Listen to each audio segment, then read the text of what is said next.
Now then, so today we are picking up a deck that I've been using quite a lot, to be honest, which is Sign Rituals, self-damage kind of stuff. This deck feels kind of ridiculously strong, and there's a few reasons for this. Um, First, I'll go over like the game plan with this deck. So what you're looking to do in round one, you want to get your Covenant of Steel down, so you've got Defender, and then chuck down your Melusine. Melusine is going to keep growing and growing and growing. And once that's in your graveyard and your Covenant's in the graveyard, what you're looking for is then a long round 3, where you can Fukusha to get Melusine or Covenant, and then Sigdrifer to get the other one. So then you've got a big pull on your Melusine, and that's when things start going kind of ridiculous, because then you can play Sigvold, keep getting him damaged, play Knut, and he can keep damaging Sigvold every single turn, be able to keep dealing damage to your opponent. You can then put Mardrums onto your Sigvold, which will get him up to kind of ridiculous heights, looking at about 13, 14 points of power. So you are basically dealing 7 points of damage every single turn with your Knut. And finally, at the end, because you've stacked up such a ridiculous amount of bleeding on Sigvold, you can kill something small, maybe if Fukusha's still about, you've got a 4-point unit, something like that, and boost him up by, if it's a long round and your opponent doesn't run much control, I've got him well above 70 points quite easily, and all that time there's still Melusine going on. So it can get kind of stupid. But that is the general game plan.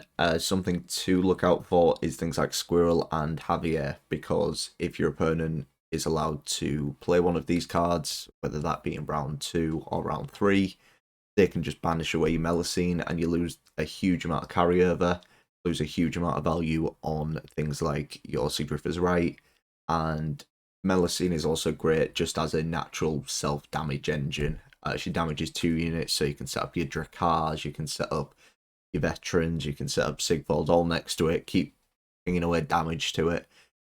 So dependent on the matchup, you may just want to go for a 2 if your hand is good enough and your Melusine has got quite tall.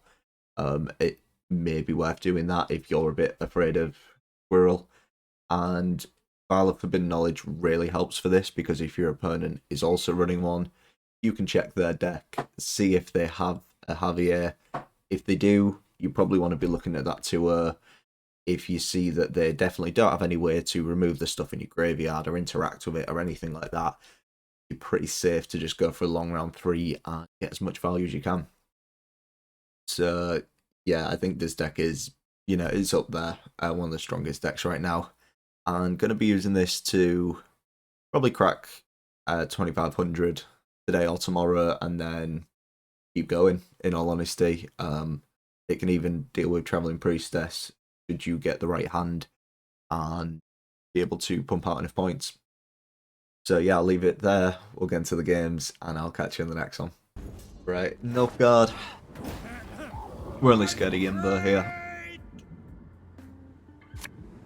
so we just gotta be very careful. Very, very careful. Dip out when the Embers come in. Come on. Okay, we got Covenant. As long as we get... Like, this is literally why I'm running Curse Scroll. You lose so many points for... in, like, round 1 for running Curse Scroll, but, kind of has to be done. Because if you miss Melusine, like, say you run Ask to discard something, unless Melusine's literally my top card, I'm kind of stuffed. Never snip from the master's table. Never. Yeah, we kind of got to accept Yembo's a thing. And if they do it, they do it.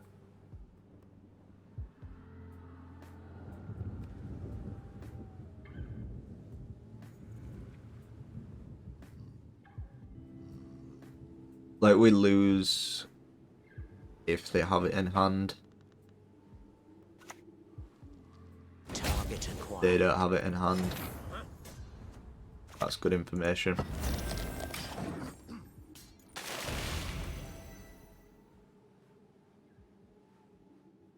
Yeah, they don't have a Yenvo in hand. That is huge. That is really huge. Defeat them with hunger, crush them with thirst. Beautiful. They have our lines. I'm gonna wait one more turn. Just because... I guess at 8 it's still kind of safe, in fairness. Maybe being a bit too hesitant on that, but...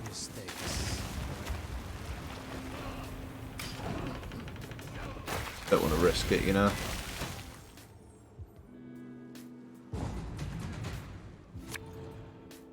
Ooh. That is really good. Really, really good. I'm expecting this is going to be ball. But I think we may just want to go for it this round. Yeah, series isn't out yet. We need to remember to put stuff on the Ranger. I keep forgetting to do that. I'm my defender on the Ranger, so it covers series as well. An arrow one time. Okay. Yeah.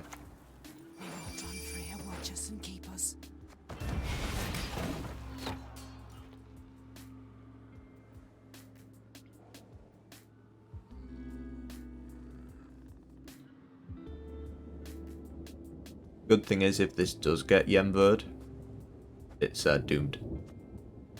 Good stuff. Means they don't get a Covenant.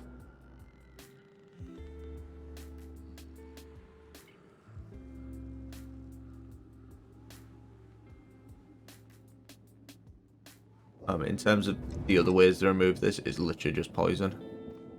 Or like damage and then double leader or something.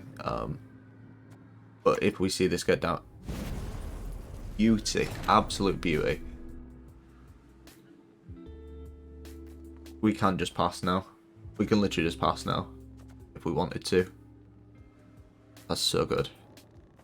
Because the Purify's gone now as well.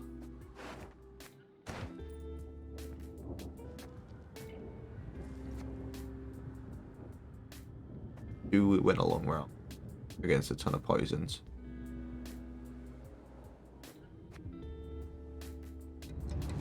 I guess we're okay actually. Because what we'll look to do, bronze unit, yeah. What we'll look to do is try and get enough rain down with Melusine, where we can Bride of the Sea for a second Big Drifters. Do we need to? I mean, I'm obviously scared if they're... Oh, this hand, man. That's a good hand. I'm obviously a little scared if they're also just running random. I don't want to redraw again. That. If they're running a random heat wave in there for whatever reason is obviously a little scary. But heat wave means Sigvold isn't getting waved. Dion. Onward, to be showered with Imperial gold. Okay. You broke my heart. You shall never find peace.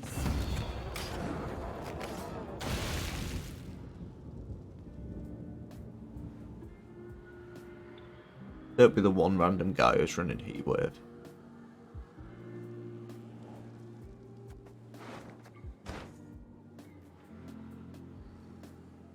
I mean, they can lock Sigvold, but we do have Bride of the Sea to grab my hand.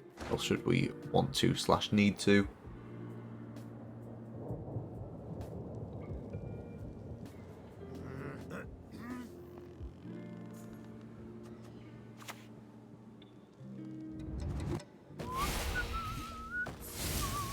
Yeah.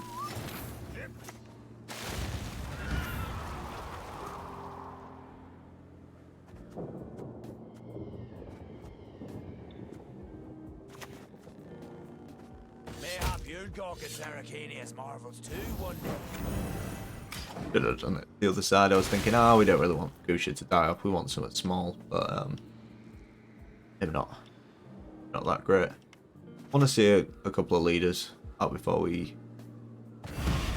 deal with this, and especially now, a Sigvald's not die here.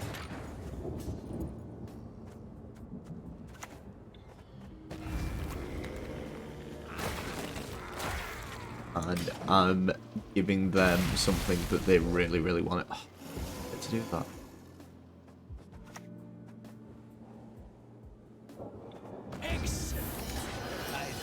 You could be a problem. You could be a big problem.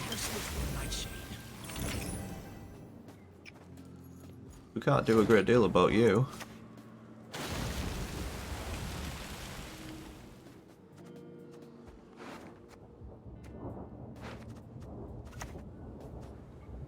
I guess we just play Sigvald and accept that it's just going to be locked. And it kind of is what it is.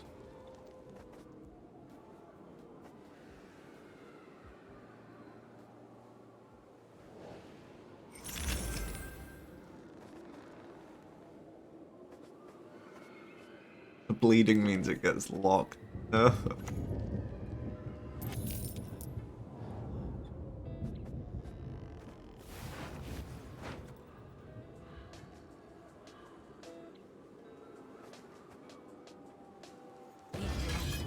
That was all of their options there.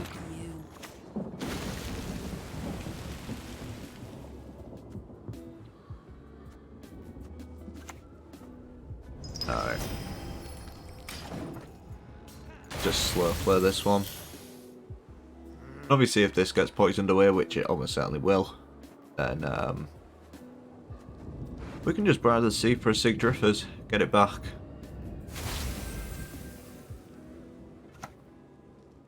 As good as dead, that lot. Cool.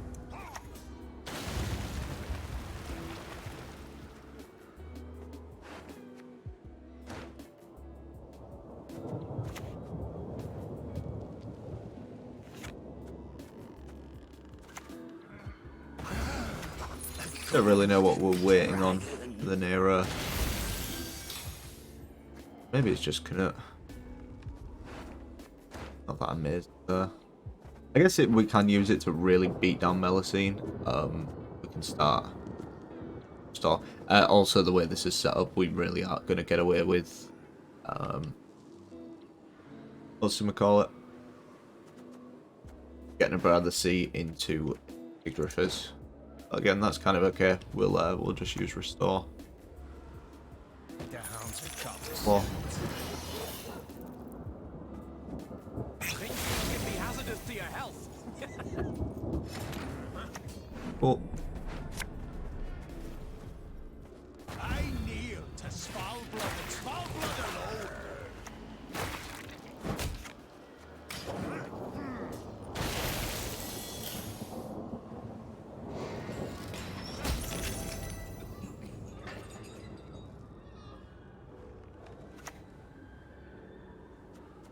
Cool. Barbarians all.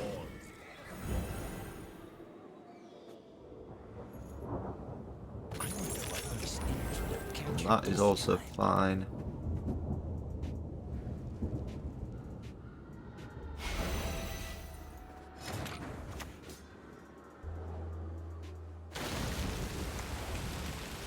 I'm wed to no man, but to the sea and its goddess.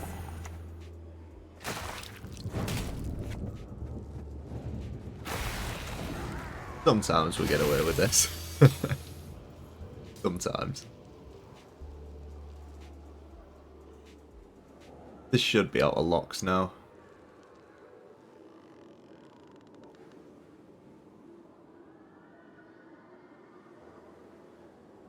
Because what we'll do is we'll ping Melusine, then go for a restore onto Melusine. Ooh. Enough. Let us finish this. Poison. No. Fine.